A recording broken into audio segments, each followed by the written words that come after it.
अस्सलाम वालेकुम जी। अब हम हिस्ट्री ऑफ साइकोलॉजी एमसीक्यूज़ का पार्ट 2 देखेंगे। पहले में हमने 30 एमसीक्यूज़ डिस्कस किए थे, इसमें भी हम 30 करेंगे और इसके साथ साथ हम जिनको एक्सप्लेन करना होगा उनको एक्सप्लेन भी करेंगे। तो स्टार्ट करते हैं जी। 31 जो है हमारा MCQ, psychology is said to be a science because psychologist, वो कहता है साइकोलॉजी को साइंस क्यों बोला जाता है, क्योंकि साइकोलॉजिस्ट क्या करते हैं, use logic to develop their theories, use careful and control observations, can be completely objective in their study of human behavior, have developed techniques to let them understand private thoughts and emotions। ये सब किसी न किसी पहलू से ठीक मानी जा सकती हैं, लेकिन जो इनमें सबसे बेहतरीन है वो ये वाली है, use careful and controlled observations. यानी कि यहाँ पर केयरफुली और कंट्रोल ऑब्जर्वेशन कर सकते हैं साइकोलॉजी के अंदर, इसलिए करते हैं या कर सकते हैं, इसलिए इसको साइंस बोला जाता है। तो हम ये सेकंड वाला लगाएंगे जी। उसके बाद है जी, the academic title professor of psychology is given to James McKeen Cattell in, James McKeen Cattell को जो प्रोफेसर ऑफ साइकोलॉजी का टाइटल दिया गया था, ये फर्स्ट प्रोफेसर ऑफ साइकोलॉजी भी कहलाते हैं, इनको प्रोफेसर ऑफ साइकोलॉजी का टाइटल दिया गया था, वो दिया गया था 1888 में। इनके बारे में थोड़ा सा हम जान लेते हैं, ये कौन थे। जेम्स मैकिन कैटल अमेरिकन साइकोलॉजिस्ट थे, was the first professor of psychology in United states, US के थे, यूनाइटेड स्टेट्स के से याद रखिएगा। Teaching eight the university of Pennsylvania, Pennsylvania में प्रोफेसर थे ये। US psychologist who oriented US psychology toward use of objective experimental methods. इन्होंने इस तरह इसका इनका रुझान था, इन्होंने एक्सपेरिमेंटल मेथड्स को अप्लाई करने पे जोर दिया था, एंड मेंटल टेस्टिंग और टेस्टिंग में भी इनका नाम आता है। And application of psychology to the fields of education, business, industry and advertisement. इन्होंने जो साइकोलॉजी है इस इन तमाम फील्ड्स पर, इन तमाम फील्ड में यूज़ करने का भी इन्होंने मतलब कि कहा था कि इसमें इनको यूज़ होना चाहिए। तो ये थे जी हमारे जेम्स मैकीन कैटल। तो याद रखिएगा, हम आगे बढ़ते हैं। 33 है जी हमारे पास, introspection was the method of. ये जो इंट्रोस्पेक्शन मेथड था, ये किस स्कूल ऑफ साइकोलॉजी या स्कूल ऑफ थॉट के अंदर इसको डिस्कस किया गया था या डेवलप किया गया था, वो था स्ट्रक्चरलिज्म। स्ट्रक्चरलिज्म के अंदर इसको डिस्कस किया गया था। फंक्शनलिज्म जब स्ट्रक्चरलिज्म के बाद मुकाबले में आया तो उन्होंने इसको रिजेक्ट कर दिया था, उन्होंने कहा कि ये मुनासिब मेथड नहीं है। Comparative psychology is the study of, comparative psychology एक फील्ड ऑफ साइकोलॉजी है, इसमें क्या किया जाता है, study of animal behaviour, animal behaviours को स्टडी किया जाता है इस साइकोलॉजी के अंदर, कंपैरेटिव साइकोलॉजी के अंदर, याद रखिएगा। उसके बाद है जी 35, the beginning of modern psychology was based on which of the following influences. जो मॉडर्न साइकोलॉजी है वो किन एस्पेक्ट्स को लेकर बेस करती है, किन चीज़ों पर बेस करती है, ड्यूअलिज्म, मटेरियलिज्म या behaviourism, philosophy, physiology and psychophysics, the bystander effect, Milgram's effect experiment या कॉमन सेंस, या नन ऑफ दीज। यहाँ जो सबसे बेहतरीन ऑप्शन है वो है ऑप्शन बी, फिलासफी, फिजियोलॉजी और साइकोफिजिक्स को लेकर जो मॉडर्न साइकोलॉजी की बुनियाद है इन तीनों पर है। मॉडर्न साइकोलॉजी इन तीनों की बेस पर है, यानी मॉडर्न साइकोलॉजी है उसमें ये तीनों चीज़ें बुनियादी किरदार अपना रोल प्ले करती हैं। उसके बाद है जी dash represent the 3 levels of people. 3 levels of people किसने दिए थे, वो पैथागोरस ने दिए थे। पैथागोरस ने बताया था कि 3 तरह के लोग होते हैं बेसिकली, ये भी हम देखते हैं। पहले ये ऊपर वाली कुछ टर्म्स हैं जो हमारे लिए नहीं हैं, इनको डिस्कस करते हैं। सबसे पहले है ड्यूअलिज्म, जो फर्स्ट टर्म है यहाँ पर। ड्यूअलिज्म है इज़ द आइडिया और theory that something is split into 2 parts. ये आइडिया ड्यूअलिज्म ये था कि दुनिया में कोई भी चीज़ है वो 2 पार्ट्स में डिवाइडेड है, यानी कि उसके 2 पहलू होते हैं। These parts are separate from each other, एक दूसरे से अलग होते हैं। Thing can not be divided up into any other way, वो कहता है किसी और तरह से चीज़ों को डिवाइड नहीं किया जा सकता, वो 2 ही पार्ट्स में डिवाइड होती हैं, इसको ड्यूअलिज्म बोला जाता है, याद रखिएगा। The idea of A theory that something can not B split into any parts is called monism. यहाँ पर एक और टर्म हमारे सामने आती है मोनिज्म, वो अगर किसी चीज़ को किसी भी पार्ट में डिवाइड ना किया जा सके तो उसको मोनिज्म बोलेंगे। In the context of the mind body problem, dualism is the position that the mind and the body constitute 2 separate realism and substances. वो कहता है कि अगर माइंड और बॉडी की तरफ आ जाएंगे तो इसमें ड्यूअलिज्म इस तरह से होगा कि माइंड और बॉडी 2 अलग अलग चीज़ें सेपरेटली एग्जिस्ट करती हैं। इसकी अगर एग्जांपल देखें, सब्जेक्ट एंड ऑब्जेक्ट एग्जांपल है, उसके बाद सेंस एंड थिंक यानी कि हम जो सेंस करते हैं, उसके बाद थिंग होती है। Examples of metaphysical dualism, metaphysical यानी कि गॉड एंड द वर्ल्ड, उसके बाद matter and spirit, body and mind, उसके बाद गुड एंड इवल। ये मतलब कि ड्यूअलिज्म का जो कॉन्सेप्ट था वो दुनिया में कोई भी चीज़ को कहते हैं देख लें, उसको आप दो पार्ट्स में डिवाइड करेंगे, वो दो पार्ट्स उससे बिलोंग करते होंगे। The modern problem of the relationship of mind to body stem from the thought of 17th century French philosopher. इसका जो ताने बाने जुड़ते हैं ड्यूअलिज्म के, वो जुड़ते हैं जी रेने डिस्कार्टस से, याद रखिएगा 17th सेंचुरी में जाके, who gave dualism it's classical formulation, जिन्होंने इसकी क्लासिकल फार्मूलेशन दी थी। उसके बाद हमारे पास है जी मटेरियलिज्म, एक और हमारे पास टर्म है यहाँ पर मटेरियलिज्म, इसको भी देख लेते हैं। Is the philosophy that everything can be explained in terms of matter or the idea that goods and wealth are the most important thing. यानी वो कहता है कि जो दुनिया में कोई भी चीज़ है ना, वो मटेरियल के आसपास घूमती नजर आएगी। आप कोई भी चीज़ उठा के देख लें, उसके पीछे आपको मटेरियल मैटर नजर आएगा। An example of materialism is explaining love in terms of material things. Love को भी आप मटेरियल थिंग्स में ढूंढ सकते हैं, यानी कि कोई चीज़ वजह बन सकती है लव की। An example of materialism is valuing a new car over friendship, यानी कि न्यू कार को ज़्यादा वैल्यू दी जाती है फ्रेंडशिप की। फ्रेंडशिप को छोड़ के आप अगर फ़र्ज़ करें दो चीज़ें हैं, वो कहता है मटेरियलिज्म इस तरह से कहता है कि अगर आपके सामने एक फ्रेंडशिप या दूसरी कार है, तो आप कार को वैल्यू दोगे, फ्रेंडशिप को वैल्यू नहीं दोगे, क्योंकि वो मटेरियल, इसीलिए तो ये भी कहते हैं लोग कि ये दुनिया मटेरियलिस्टिक है। Materialism is the philosophical belief that the world is made of material and there are no other types of entity। वो कहते हैं कि मटेरियल ही है, आपको किसी न किसी वजह से नज़र आएगा, कोई और चीज़ नज़र नहीं आएगी, हर चीज़ मटेरियल से बनी। Everything is composed of material, things are not made of material. कहते हैं वो चीज़ें जो मटेरियल से नहीं बनी हैं, जैसा कि सच एज कॉन्शियसनेस मटेरियल से नहीं बना, are the result of actions by material. जैसे मैंने ऊपर भी बता दिया कि इसमें मटेरियलिज्म में ये होता है कि हर चीज़ के पीछे आपको मटेरियल नज़र आएगा, मटेरियलिज्म नज़र आएगा। कॉन्शियसनेस वो कहता है कि अगर हम कोई भी काम करते हैं, उसके पीछे कोई ना कोई मटेरियलिस्टिक रीज़न होती है। In other words matter is the only real substance, matter को ही रियल सब्सटेंस बोला गया है दुनिया के अंदर, मटेरियलिज्म ये है। उसके बाद है जी psychophysics, study of relationship between psychological events and physical events. अब हमारे जो साइकोलॉजिकल इवेंट्स होते हैं उनको रिलेट करना फिजिकल इवेंट्स के साथ, इसको साइकोफिजिक्स बोलेंगे। मोर स्पेसिफिकली अगर ख़ास तौर पर देखा जाए, between sensation and the stimuli that produce them. अगर हमने सेंसेशन को देखना है तो फिर हम देखेंगे कि ये सेंसेशन किस वजह से प्रोड्यूस हो रही है, किसी वजह से हो रही है, कोई स्टिमुलाई होगा उसका। उसके बाद है जी bystander effect. Bystander effect क्या है? बाई स्टैंडर्ड इसको बाई स्टैंडर्ड एपैथी भी बोला जाता है। Is a social psychological theory, ये सोशल साइकोलॉजी का बेसिकली टॉपिक है। That states that individuals are less likely to offer help to victim when there are other people present. ये बड़ा ही इंटरेस्टिंग कॉन्सेप्ट है कि अगर वो कहते हैं कि किसी के साथ कोई ज़्यादती कर रहा है या कोई किसी के साथ मारपीट कर रहा है, फ़र्ज़ करें सोशल गैदरिंग के अंदर या बाज़ार में या सड़क पर कोई किसी के साथ बदतमीज़ी कर रहा है, लड़ाई कर रहा है, तो आसपास जो लोग खड़े हैं वो हेल्प नहीं करेंगे। वो क्यों नहीं करते? मतलब इस मतलब कि बहुत सारे लोगों की मौजूदगी में अगर किसी के साथ कोई मिसबिहेव कर रहा है तो कोई भी उसकी हेल्प नहीं करेगा। इसको बाई स्टैंडर्ड इफ़ेक्ट बोला जाता है। इस पे उन्होंने एक एक्सपेरिमेंट भी किया था, अगर आपने एक्सपेरिमेंट पढ़ना हो तो उस एक्सपेरिमेंट का नाम है ये वाला, बाई स्टैंडर्ड इफेक्ट। और किसने किया था एक्सपेरिमेंट? 1964 में ये टर्म सामने आई थी। साइकोलॉजिस्ट जॉन डार्ली और बिब लैटिनी ने ये एक्सपेरिमेंट किया था, याद रखिएगा। इन दोनों का नाम इसमें आता है, बाई स्टैंडर्ड इफेक्ट। यानी कि दूसरे लोगों की मौजूदगी में कोई हेल्प नहीं करता। वो कोई भी वजह हो सकती है, वो ये वजह हो सकती है कि कोई और कर देगा, या वो ये वजह हो सकती है कि यार मैं करूँगा तो सारा मुद्दा मेरे पे ना आ जाए, मेरे पे ना इल्ज़ाम आ जाए। इसकी आप एक्सपेरिमेंट पढ़ेंगे तो आपको पता चल जाएगा। यानी कि बहुत सारे लोगों की मौजूदगी में किसी का हेल्प ना करना बाई स्टैंडर्ड इफेक्ट होता है। उसके बाद है मिलग्राम एक्सपेरिमेंट, ये भी है experiment. Suggest that human beings are susceptible to obeying authority. Milgram experiment ये भी सोशल साइकोलॉजी का टॉपिक है।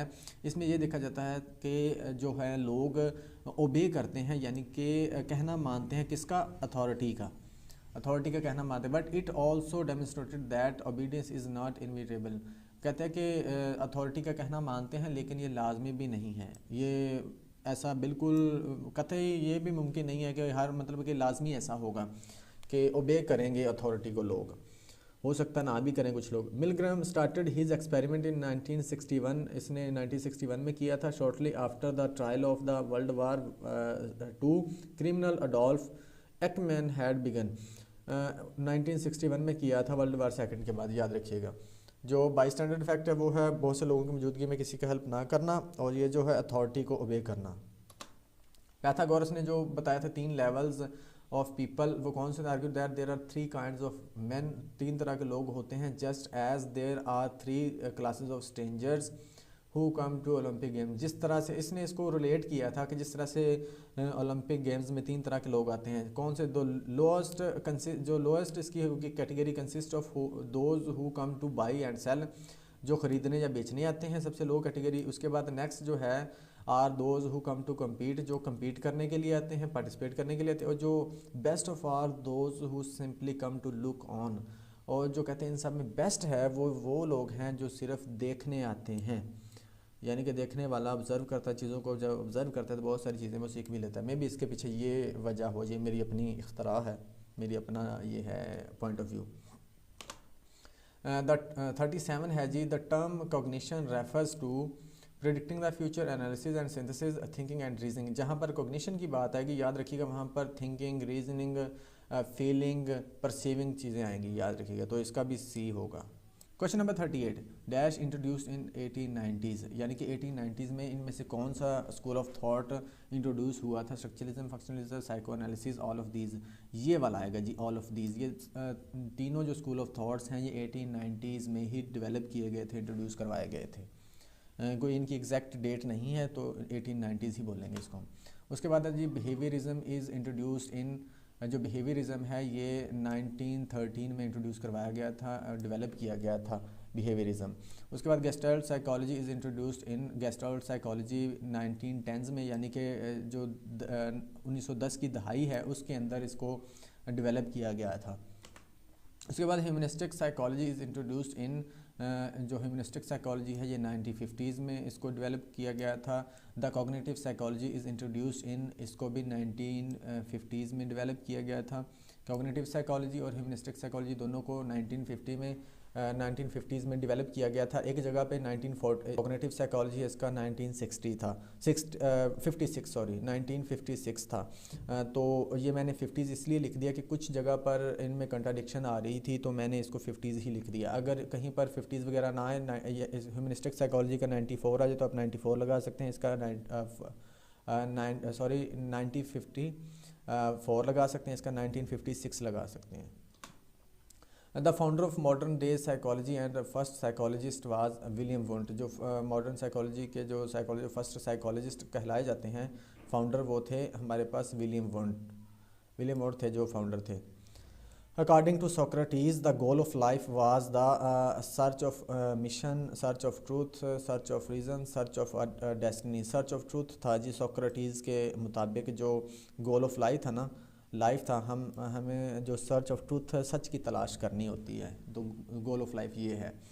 यहाँ पर उससे ऊपर कुछ हैं जी हमारे पास साइकोलॉजिस्ट, फेचनर है, वेबर है और हेल्महोल्ट्ज़ है, इनके बारे में थोड़ा सा देख लेते हैं।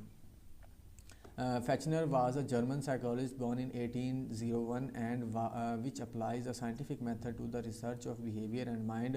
इन्होंने साइंटिफिक मेथड अप्लाई किया था किसमें? रिसर्च में, बिहेवियर और माइंड की। He established a new branch of psychology called psychophysics. अगर फेचनर कहीं पर आए तो वो साइकोफिजिक्स के फाउंडर हैं, याद रखिएगा। उन्होंने एक नई इस्टेब्लिश की थी ब्रांच जिसको साइकोफिजिक्स बोला जाता है। जर्मन साइकोलॉजिस्ट थे, 1801 में ये पैदा हुए थे, याद रखिएगा। साइकोफिजिक्स गस्टव फेचनर, इनके सर ये का सहरा जाता है। उसके बाद हेल्महोल्ट्ज़, ये हमने पहले भी पिछले जो हमने पार्ट किया उसमें भी इसको देखा था। मेडिसिन और फिज़िक्स में एक्सपर्ट थे, जर्मन साइंटिस्ट थे। इसके साथ साथ इन्होंने एयर और आइज़ और एयर पर भी काम किया था। नर्वस सिस्टम पर भी इनका काम है, याद रखिएगा। History of psychology, the structuralist school of psychology. इनमें से कौन सा स्ट्रक्चरल स्कूल ऑफ साइकोलॉजी और क्या करता है? Use introspection to analyse conscious experience, relied heavily on the concept of the natural selection, was concerned with the experiences as wholes, used dream analysis to reveal the unconscious. चूँकि structuralism की बात आई है तो introspection जहाँ पर होगा वहीं पर स्ट्रक्चरलिज्म भी होगा, तो ये फर्स्ट इसका जो है और करेक्ट ऑप्शन है। The period of early middle ages referred as the dark ages. तो मिडल एजेस का अर्ली मिडल एजेस हैं उनको डार्क एजेस बोला जाता था। डार्क एजेस क्यों बोला जाता था ये देख लेते हैं। The middle ages are often said to be dark because the suppose lack of scientific and cultural advancement. यहाँ पर साइंटिफिक और कल्चरल एडवांसमेंट नहीं थी, ये लैक कर रही थी, इसलिए इनको डार्क एजेस भी बोला जाता है। During this time feudalism was the dominant political system. यहाँ पर जागीरदाराना निज़ाम था इस वक्त साइंस और सकाफत तरक्की नहीं कर रही थी इसलिए इसको डार्क एजेस बोला जाता है। IQ test were first developed in 1904 में पहला जो IQ टेस्ट है वो डेवलप किया गया था, और ये किसने डेवलप किया था हम आगे देखते हैं, एक दफ़ा रुक इसको पढ़ लेते हैं। William James wrote principles of psychology and founded. William James ने प्रिंसिपल साइकोलॉजी बुक लिखी थी और इन्होंने फंक्शनलिज्म को डेवलप किया था। अब देखते हैं जी, पहला फंक्शनलिज्म को डेवलप किया था विलियम जेम्स ने, और प्रिंसिपल ऑफ साइकोलॉजी इन्होंने बुक लिखी थी, याद रखिएगा। फर्स्ट IQ टेस्ट 1904 में। अब देख लेते हैं जी, first modern intelligence test is IQ history was developed in 1904। किसने डेवलप किया था? अल्फ्रेड बिने। इंटेलिजेंस पर जितना भी काम आपको मेन काम मिलेगा, वो मेजर काम मिलेगा, वो अल्फ्रेड बिने का मिलेगा, याद रखिएगा। अल्फ्रेड बिने और थियोडोर साइमन ने मिलकर ये डेवलप किया था। The French ministry of education asked the researchers. French थे ये दोनों, तो फ्रेंच मिनिस्ट्री ने इनको बोला था कि ये बना के दें हमें, तो फिर उन्होंने ये बनाया था। विलियम जेम्स और विलियम वुंड के बारे में थोड़ा सा पढ़ लेते हैं। In 1880s James was hired to write a book on the emerging field of psychology. 1880 में इनको हायर किया गया था एक बुक लिखने के लिए। ही टुक 10 ईयर्स, इन्होंने 10 साल लगाकर वो बुक लिखी जिसको प्रिंसिपल्स ऑफ साइकोलॉजी का नाम दिया गया, और ये लिखी गई है 1819 में, याद रखिएगा। 10 सालों में ये बुक लिखी गई थी। किसी भी तरह से क्वेश्चन पूछा जा सकता है, और कहा जाता है कि इनको हायर किया गया था। William James wrote the principles of psychology, the will to believe and other essays in popular psychology. जो प्रिंसिपल साइकोलॉजी 1890 में, इसके बाद जो पॉपुलर फिलॉसफी वाली बुक इन्होंने लिखी 1897 में। The varieties of religious experience ये 1902 में लिखी है। उसके बाद pragmatism a new name for old ways of thinking ये 1907 में लिखी है। यहाँ पर भी 5-6 MCQs बनने हैं। ये बुक दे के पूछा जा सकता है किसने लिखी है, या ये पूछा जा सकता है ये इनकी कौन कौन सी बुक्स हैं और कब कब लिखी गई हैं, ये भी याद रखिएगा। उसके बाद है विलियम वुंट 1874। विलियम वुंट ने भी एक बुक लिखी थी, तो याद रखिएगा 1874 में लिखी थी, principle of physiological psychology. William James ने प्रिंसिपल्स ऑफ साइकोलॉजी लिखा था, विलियम वुंट ने principles of physiological psychology. Expanded on 1874 में Wundt accepted the position of professor of philosophy. 1875 में इनको प्रोफेसर ऑफ फिलॉसफी बोल दिया गया था at the university of Leipzig. Wundt created the first psychological research journal philosophical studies in 1881। Philosophical journal इन्होंने first create किया था, कब? 1881 में। क्वेश्चन नंबर 49 है, first psychological clinic established in 1896, 1886 या 1876। 1896 में जो फर्स्ट साइकोलॉजिकल क्लिनिक था वो डेवलप किया गया था, एस्टेब्लिश किया गया था। इसके बारे में थोड़ा सा पढ़ लेते हैं। किसने किया था? Lightner Witmer founded the first psychological clinic in the world in 1896 at the university of Pennsylvania. University of Pennsylvania में इन्होंने 1896 में डेवलप किया था। इन 1907 ही gave clinical psychology its name and began publication. इन्होंने इसको क्लिनिकल साइकोलॉजी का नाम दे दिया था and began publication of the first scholarly journal in the field the psychological clinic. यानी याद रखिएगा, जहाँ पर लाइटनर विटमर की बात आएगी, फर्स्ट साइकोलॉजिकल क्लिनिक और क्लिनिकल साइकोलॉजी इन्होंने ही नाम दिया था। उसके बाद जो साइकोलॉजिकल क्लिनिक एक जर्नल था वो भी इन्होंने ही जारी किया था, याद रखिएगा। Question number 51, brain mechanism involve in hunger and thirst would most likely be studied by personality psychologist. यानी कि ब्रेन मैकेनिज्म को कौन पढ़ सकता है? ये personality psychologist, sensory psychologist, learning psychologist या बायो साइकोलॉजिस्ट। तो ये बायो साइकोलॉजिस्ट है जो ब्रेन को स्टडी कर सकता है। उसके बाद है Maslow proposed a need to develop one's potential and be the best one can be, which he called, यानी कि मैस्लो की जो थ्योरी थी, उन्होंने बोला था कि एक किसी के जो इंडिविजुअल होगा उसके पोटेंशियल को देखा जाता है और उसको इस काबिल बनाया जाता है कि वो अपना आप जो उसका बेस्ट है वो निकाल सके और वो बन सके। तो इसको उसने क्या बोला था, सेल्फ एक्चुअलाइजेशन बोला था, इसने उसको सेल्फ एक्चुअलाइजेशन का नाम दिया था, याद रखिएगा। 53 what was the focus of structuralism, structuralism का फोकस क्या है। स्ट्रक्चरलिज्म इस तरह के इसके एलिमेंट्स के पे बात की गई थी, माइंड के मेंटल एलिमेंट्स, यहाँ पर इसका करेक्ट ऑप्शन होगा माइंड के एलिमेंट्स की बात की गई थी स्ट्रक्चरलिज्म के अंदर। The kind of therapy developed by fried, fried ने किस किस्म कौन सी थेरेपी डेवलप की थी, वो की थी इन्होंने साइको एनालिटिक थेरेपी। जहाँ पर फ्राइड की बात होगी साइको एनालिसिस की बात आएगी, साइको एनालिटिक थेरेपी की बात आएगी, अनकॉन्शियस की बात आएगी, याद रखिएगा। उसके बाद ये जो कुछ थेरेपीज़ हैं इनके बारे में थोड़ा सा हम पढ़ लेते हैं, देखते हैं तो किसने कौन कौन सी दी थी। फ्रेडरिक इसको फ्रिट्स भी बोलते हैं। Pearls a German born psychiatrist founded gestalt therapy, gestalt therapy के फाउंडर की अगर बात की जाएगी तो वो फ्रेडरिक हो सकता है या फ्रिट्स हो सकता है, याद रखिएगा। पर्ल्स भी हो सकता है। इन 1940 में डेवलप की गई थी विद हिज वाइफ, अपनी वाइफ के साथ इन्होंने की थी जिसका नाम था लॉरा।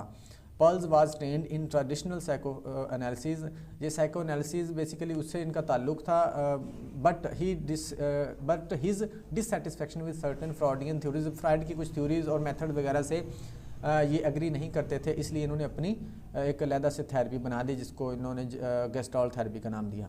उसके बाद है psycho analytic therapy is a form of talk therapy, ये सिगमंड फ्राइड ने बनाई थी। ये टॉक थेरेपी होती है the approach to explore how the unconscious mind influences your thoughts feelings and behaviours. इसमें अनकॉन्शियस जो थॉट्स वगैरह होती हैं उनको एक्सप्लोर करके प्रॉब्लम्स को सॉल्व किया जाता है, याद रखिएगा। The first use of the term behavior modification appears to have been Edward Thorndike in 1911। 1911 में जो यहाँ पर चूँकि बिहेवियर मॉडिफिकेशन पे भी बात की गई है तो ये एडवर्ड थॉर्नडाइक से इसको रिलेट किया जाता है, एसोसिएट किया जाता है। 1911 में इन्होंने यूज़ किया था। उसके बाद स्टिमुलस रिस्पांस थेरेपी, इसमें यह है कि एक स्टिमुलस दिया जाता है फिर उसका रिस्पांस देखा जाता है, इसको स्टिमुलस रिस्पांस थेरेपी कहा जाएगा। आगे आ जाते हैं which of the following ideas is most likely to be associated with humanistic psychology, humanistic psychology के साथ कौन सा आइडिया इनमें ज़्यादा एसोसिएट होता है। Self concept, cultural relativism, 5 phenomena या एग्रेशन। तो सेल्फ कंसेप्ट की बात की गई थी, सेल्फ की बात की गई थी, सेल्फ एक्चुअलाइजेशन की बात की गई, तो यही ज़्यादा करीब है ह्यूमनिज़म के, तो यही आएगा। यहाँ पर कुछ टर्म्स हैं कल्चरल रिलेटिविज्म और 5 फिनोमेना, इसको भी देखते हैं हम। पहले ये पढ़ लेते हैं। In order to fully understand people it is necessary to understand the beliefs and values of their culture according to, वो कहते हैं किसी को आपने समझना है तो आप क्या करोगे, understand the beliefs and values of the culture of their culture, उनके वैल्यूज़ और बिलीव्स कल्चर के बिलीव्स और वैल्यूज़ को देखोगे फिर आप उसको सही समझ सकते हो। ये किसका कहना था, ये था सोशियो कल्चरल पर्सपेक्टिव में इस चीज़ को फोकस किया जाता है कि अगर आप किसी को स्टडी करना या किसी को समझना है तो आप उसके कल्चर को भी देखोगे। अब कुछ टर्म्स हैं जो इनको देख लेते हैं। पहली टर्म है हमारे पास 5 फिनोमेना। गेस्टाल्ट साइकोलॉजी, ये गेस्टाल्ट साइकोलॉजी का पार्ट है, याद रखिएगा। इन 1912 वर्दाइमर ने दिया था ये वाला phenomena, discover the 5 phenomena and optical illusion in which stationary object shown in rapid succession. वो कहता है कि ये वो वाला फिनोमेना है जिसमें ना अगर कोई चीज़ हमें सर्कल में हो या किसी सीक्वेंस में हो तो हम उसको एक क्या करते हैं, शोन इन रैपिड सक्सेशन, हम उसको रैपिडली सक्सेस होते हुए देख रहे होते हैं। Transcending the threshold at which they can be perceived separately appear to move, कि वो ना उसको अलग-अलग सेपरेट नहीं किया जा सकता, हालांकि वो अलग-अलग होते हैं। इसकी एग्जांपल मैं देता हूँ कि फ़र्ज़ करें ये वाली हमारे पास एक ये वाला सीक्वेंस है, एक सर्कल बन रहा है। अब इसमें सर्कल कैसे बन रहा होता है, पिछले वाली जलती है यानी सॉरी पिछले वाली बुझ जाती है, अगले वाली जलती है, पिछले वाली बुझती है, अगले वाली जलती है। हमें लग रहा होता है कि ये घूम रही है, ऐसा नहीं होता। इसी तरह हमारे घरों में जो लाइट्स वगैरह होती हैं किसी भी फंक्शन पर, तो वो एक जल रही होती है दूसरी बुझ रही होती है, एक जल रही होती है दूसरी बुझ रही होती है, लेकिन हमें ऐसा लग रहा होता है कि वो घूम रही है या वो चल रही है, हालांकि वो ऐसा नहीं होता। ये हमारा एक इल्यूजन होता है जिसको 5 फिनोमेना बोला जाता है। कि हम इसको परसीव कर लेते हैं कि objects shown in rapid succession, यानी कि उसको चलते हुए हम परसीव कर लेते हैं और हम उसको मतलब अलग-अलग परसीव नहीं कर पाते। इसको 5 फिनोमेना बोला गया था। 1912 में ये वर्दाइमर ने दिया था, याद रखिए। गेस्टाल्ट साइकोलॉजी का ये पार्ट है। Cultural relativism is the idea that a person beliefs and practices should be understood based on the person on culture, यानी वो कहता है कि कल्चरल रिलेटिविज्म अगर आपने किसी को समझना, जैसे मैंने पिछले भी बात की थी, तो उसको कल्चर को देखते हुए समझेंगे।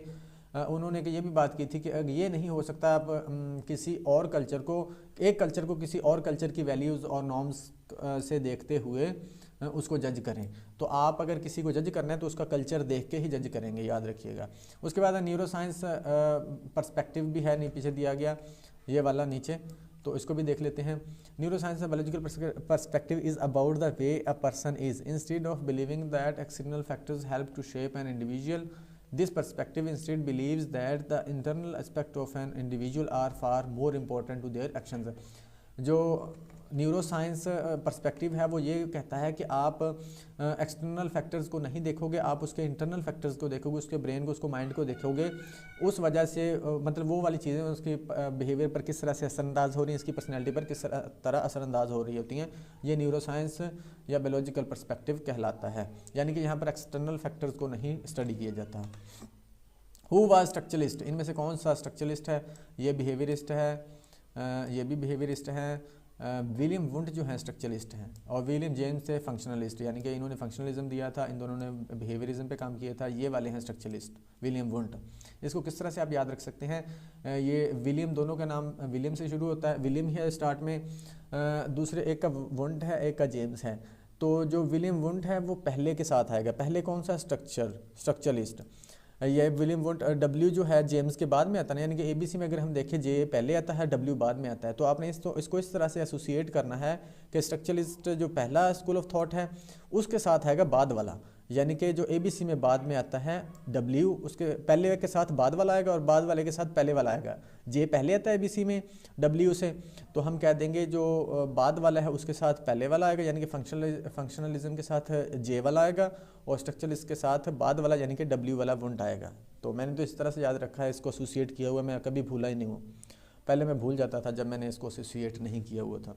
According to Freud, two innate motives are at the root of psychological problems are sex and Freud के मुताबिक किसी भी बिहेवियर को या प्रॉब्लम कैसे पैदा होती हैं, वो कहता है वो मोटिव्स कौन से होते हैं बेसिकली, दो इनेट मोटिव्स बोला है इसको, किसको? एक सेक्स को और दूसरा अग्रेशन को, याद रखिएगा। वो कहता है कि दो तरह से ही प्रॉब्लम्स क्रिएट होती हैं, एक सेक्स की वजह से, एक अग्रेशन की वजह से। हर्मन वॉन हेल्महोल्ट्ज़, इनमें क्या है, इनमें मतलब ये जो काम किए गए हैं इनमें कौन कौन सा काम इन्होंने किया है? Investigated the speed of neural impulses, suggested that thought and movement do not occur instantaneously as previously believed. वो कहता है कि थॉट और मूवमेंट एक ही टाइम पे नहीं हो रही होती, पहले थॉट आएगी, थॉट अकर्स फर्स्ट, पहले थॉट आएगी फिर उसके बाद मूवमेंट होएगी, ये उन्होंने बोला था हेल्महोल्ट्ज़ ने, याद रखिएगा। Made significant contribution to sensory psychology specially audition and vision. Made significant, इन्होंने कंट्रीब्यूशन किया था किसमें? सेंसरी साइकोलॉजी में, स्पेशली ऑडिशन में एंड विजन में, यानी कि ऑडिटरी और विजन में इन्होंने काम किया था। ये तीनों काम इन्हीं के हैं, तो हम ऑल ऑफ अबव लगाएंगे, याद रखिएगा। एक तो उन्होंने न्यूरल इम्पल्सेस में किया था काम, दूसरा इन्होंने बताया था कि थॉट पहले आती है, मूवमेंट बाद में, और उसके बाद ऑडिशन और विजन पर भी इन्होंने काम किया था हर्मन वॉन हेल्महोल्ट्ज़ ने, याद रखिएगा। The whole is greater than the sum of its parts is represented by which of the following. ये किसने बोला था? Whole is the greater than the sum of its part. ये गेस्टाल्ट साइकोलॉजी की जो मेन कॉन्सेप्ट है, main line है, याद रखिएगा। तो इसका आंसर गेस्टाल्ट साइकोलॉजी होगा। तो ये थे जी हमारी सेकंड पार्ट, इसमें भी हमने 30 MCQs की और 30 के साथ हमने बहुत सारे दूसरे भी कर लिए हैं अलहदा से। तो आई होप कि ये आपके लिए फ़ायदेमंद होगा और आपको हिस्ट्री जानने में आसानी होगी इसको देखकर। तो अगर आपको वीडियो अच्छी लगी हो तो लाइक ज़रूर कीजिएगा और कोई ना कोई कमेंट भी ज़रूर कीजिएगा। अगर आप कोई और वीडियो देखना, अगर आपको अच्छा लगे तो वो अच्छा कमेंट कर दीजिए, अगर आपको सही नहीं लगा या कोई कमी लगी है तो वो भी कमेंट ज़रूर कीजिएगा। और अगर आप चाहते हैं कि किसी और टॉपिक पर MCQs या किसी और तरह की वीडियो बननी चाहिए तो वो भी कमेंट कर सकते हैं।